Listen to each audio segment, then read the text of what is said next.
യേശുവിൽ പ്രിയമുള്ളവരെ, ഏവർക്കും നല്ലൊരു ക്രിസ്മസ് ദിനം ആശംസിക്കുന്നു. യേശു തൻ്റെ പരസ്യ ജീവിതകാലത്ത് ദൈവരാജ്യത്തെക്കുറിച്ച് പറഞ്ഞ 2 ഉപമകളെക്കുറിച്ചാണ് ഇന്ന് ചിന്തിക്കുക. ഒന്ന്, ഒരാൾ അന്വേഷിച്ച് വിലയേറിയ രത്നം കണ്ടെത്തുന്നു, തനിക്കുള്ളതൊക്കെ വിറ്റത് സ്വന്തമാക്കുന്നു. മറ്റൊരാൾ തൻ്റെ കൃഷിക്കിടയിൽ വയലിൽ അമൂല്യമായ നിധി കണ്ടെത്തുകയും അത് മറച്ചു വയ്ക്കുകയും തനിക്കുള്ളതെല്ലാം വിറ്റ് ആ വയൽ സ്വന്തമാക്കുകയും ചെയ്യുന്നു. ഈ 2 ഉപമയിലും നിധി അഥവാ രത്നം അമൂല്യമാണ്. ഒരാൾ അത് അന്വേഷിച്ച് കണ്ടെത്തുകയാണ്, മറ്റൊരാൾ തൻ്റെ അനുദിന ജീവിതത്തിനിടയിൽ ആ നിധി കണ്ടെത്തുകയാണ്. രണ്ടിടത്തും അതിന് ശേഷമുള്ള അവരുടെ പ്രവൃത്തികളാണ് സമം. തങ്ങൾക്കുള്ളതെല്ലാം വിറ്റ് അത് സ്വന്തമാക്കുക. ക്രിസ്തുമസിനെ കുറിച്ച് ചിന്തിക്കുമ്പോൾ ഇത് തന്നെയാണ് എൻ്റെ മനസ്സിലേക്ക് വരിക.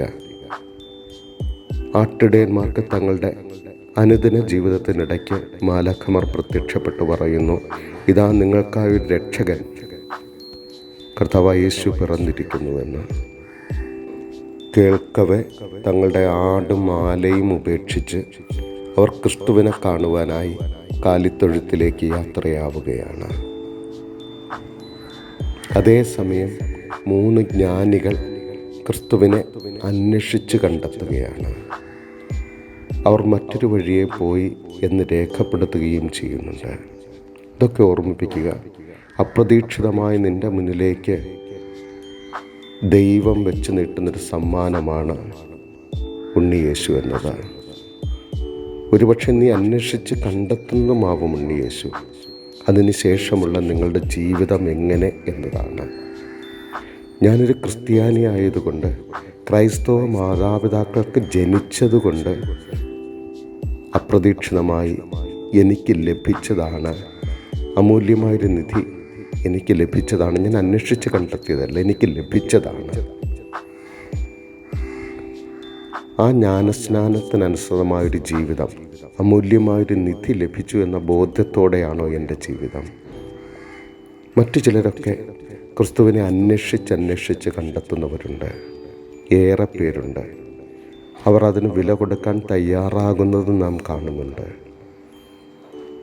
ക്രിസ്തുവിനെക്കുറിച്ച് പറയുന്നത് അങ്ങനല്ലേ? ക്രിസ്തുവിനെ കണ്ടവരും ക്രിസ്തു കണ്ടെത്തിയവരും, ക്രിസ്തുവിനെ തൊട്ടവരും ക്രിസ്തു തൊട്ടവരും എന്നൊക്കെ. ബെത്സയിദയിലെ രോഗശാന്തി, ആ കുളക്കടവിലേക്ക് അവൻ നടന്നു ചെല്ലുകയാണ്. തളർന്നു കിടക്കുന്നവൻ അപ്രതീക്ഷിതമായി മുന്നിലെത്തുന്ന ക്രിസ്തു. നായിനിലെ വിധവയുടെ മകൻ്റെ സന്നിധിയിലേക്ക് അപ്രതീക്ഷിതമായി ക്രിസ്തു കടന്നെത്തുകയാണ്. അവിടെ ആരും ചോദിച്ചിട്ടല്ല അനുഗ്രഹം നടക്കുക, മറിച്ച് ക്രിസ്തു അവരെ കണ്ടെത്തുകയും അവരെ അനുഗ്രഹിക്കുകയുമാണ്. മറ്റു പലയിടത്തും നമ്മൾ കാണുന്നത് ക്രിസ്തുവിനെ അന്വേഷിച്ചെത്തുന്നത്, അവൻ്റെ വസ്ത്രത്തിൻ്റെ വിളുമ്പിലെങ്കിലും തൊട്ടാൽ സൗഖ്യം പ്രാപിക്കുമെന്ന് വിചാരിച്ച് അന്വേഷിച്ചെത്തി അവൻ്റെ വസ്ത്രത്തിൻ്റെ വിളുമ്പിൽ തൊട്ട് സൗഖ്യം പ്രാപിക്കുന്നവർ. പറഞ്ഞത്, ചിലർ ക്രിസ്തുവിനെ അന്വേഷിച്ചെത്തുന്നു, മറ്റു ചിലരുടെ ജീവിതത്തിലേക്ക് അപ്രതീക്ഷിതമായി ക്രിസ്തു എത്തുന്നു. എന്തുമാവട്ടെ, അതിനുശേഷമുള്ള നമ്മുടെ ജീവിതമാണ് പ്രധാനപ്പെട്ടത്. നീ എങ്ങനെ ക്രിസ്തുവിനെ കണ്ടെത്തിയെന്നല്ല, നിനക്ക് ദാനമായി ലഭിച്ചോ, നീ അന്വേഷിച്ച് കണ്ടെത്തിയോ എന്നതല്ല, അതിനെ തുടർന്നുള്ള നിൻ്റെ ജീവിതമാണ് പ്രധാനപ്പെട്ടത്. ക്രിസ്തുവിന് വേണ്ടി വില കൊടുക്കാൻ നീ തയ്യാറാണോ എന്ന് ചോദിക്കുക. ദൈവം നമ്മെ അനുഗ്രഹിക്കും.